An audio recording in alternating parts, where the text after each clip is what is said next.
If your hips feel uneven and one leg feels a little bit higher than the other, there's one thing that you might be missing and you're not looking at that can make a huge difference in how you feel. And we're just gonna check out why that happens. One of the things that we'll look at is your ability to hike and then drop a hip. And you might be thinking to yourself, like, how do I even lose that? And if you think about certain injuries, let's say you were to get an ankle injury, or maybe you have an Achilles tear, or even an ACL tear. If one leg gets injured, you don't want to load that side. You start to offload it. And when you offload that side, that hip is going to get lower and this hip is going to get higher. And this is something that we see all of the time. Someone has a significant injury. They want to put stress away from that leg, so they start to shift to one side. And when you shift to one side, that hip is going to get higher. Now, if we're looking at how movement typically occurs, if I'm trying to get into a cutting position, if I'm shuffling here, that hip is going to get higher. And as I get out of the cut, that hip is going to drop. Same thing happens when we're walking. As I start to load into a hip, that hip is going to get higher. As I start to overcome the ground, that hip is going to drop. But when we have these injuries, sometimes the injuries in the tissues will heal, but we don't regain the control that we had before, and it makes it feel kind of icky and a little bit uneven. So we're going to show you a couple of things to address that. One of the first exercises that we're going to do is just simply getting you shifting a little bit side to side. Now, the shift is super important because we need to understand what it looks like when you're actually loading into a limb. And when we load into a limb, that foot is going to pronate, which means it's going to collapse. The arch is going to collapse. The ankle is going to bend into dorsiflexion. We're going to have a shin that rotates inward. And then you're going to go into a knee bend. Your thigh bone and your hips, they'll adduct. You're going to internally rotate, and then this hip is going to hike. So as I step into it, right, it's going to be pronation of the foot, ankle dorsiflexion, the shin is going to rotate inward, the knee is going to bend, I'm going to adduct, internally rotate, and this hip is going to hike. That's going to occur whether it's to the side or to the front. But as we start to shift, what I don't want to see is just moving your body side to side.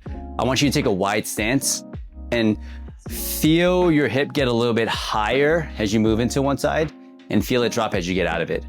And it's just going to be a simple lateral squat exercise. I want you to just start here really basic and feel your hands move in different directions as you start to load into and out of a position. The next exercise is just going to be a simple hip hike to hip drop on a single leg. All you're going to need is an aerobic stepper or some sort of elevated surface. And typically with that lateral squat, it's going to be easier to feel the shift. On a single leg, it's going to require a bit more motor control. And when you're standing on a single leg, you're going to keep this leg as straight as you can as the hip hike. And then as you feel like you run out of space, you can let your hip bend a little bit, or you can let your knee bend, and then you're just going to reverse that motion. So start with the straight leg and try to lower this leg as much as you can. And when you can't lower it anymore, you're allowed to bend the knee and really get this hip to hike. And then I want you to just reverse that motion. This hip should drop. And if you're doing this well, right, you're not rotating or doing anything up top. We're really trying to stay in this frontal plane side to side motion. You should feel a nice glute stretch here and a nice glute contraction at the top.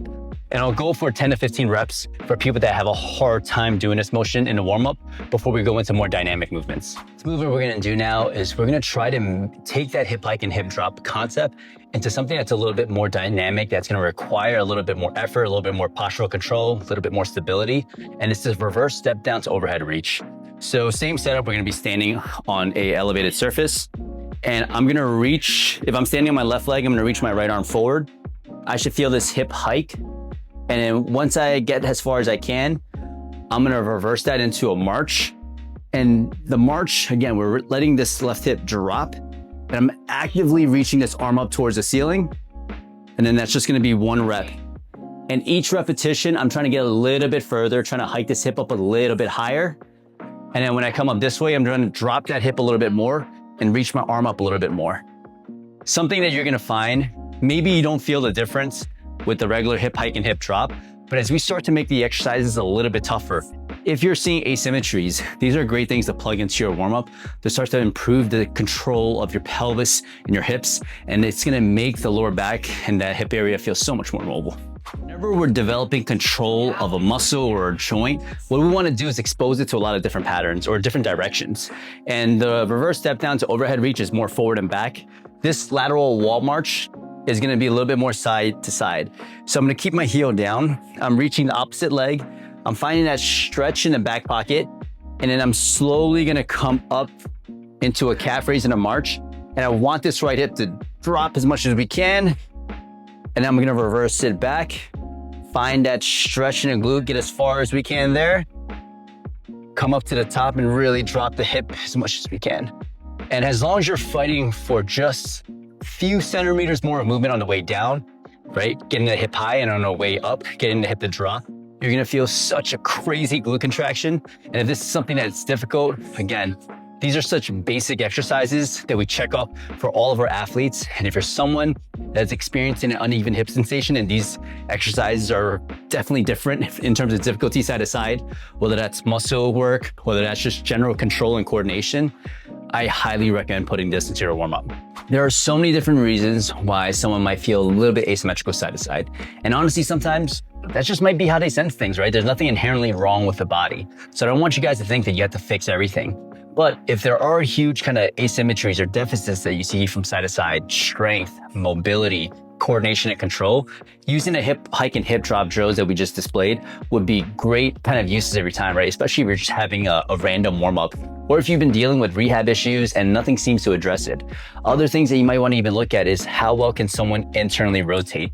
How well can somebody adduct? Because again, the movements that allow us to shift into a side, the foot arch collapsing, ankle dorsiflexion, your shin rotating, your knee bending, your hip adducting, the hip going into internal rotation, and this hiking, all of those things are coupled movements that allow you to efficiently load a side. And if you have a deficit in any of those movements, sometimes that can prevent you from shifting and feeling that loadingness, which is gonna allow the hip to get higher. So tons of different things to look at. We obviously addressed one of those things, but if you need something more specific, we help people all over the world, as well as in our physical therapy clinic here in New York City. We've got a location in Midtown Manhattan, as well as satellite offices in Long Island City and Soho. So if you're looking for something more specific, custom tailored to what you're experiencing based off your injury history and your goals, schedule an appointment down below in our description and we got you covered.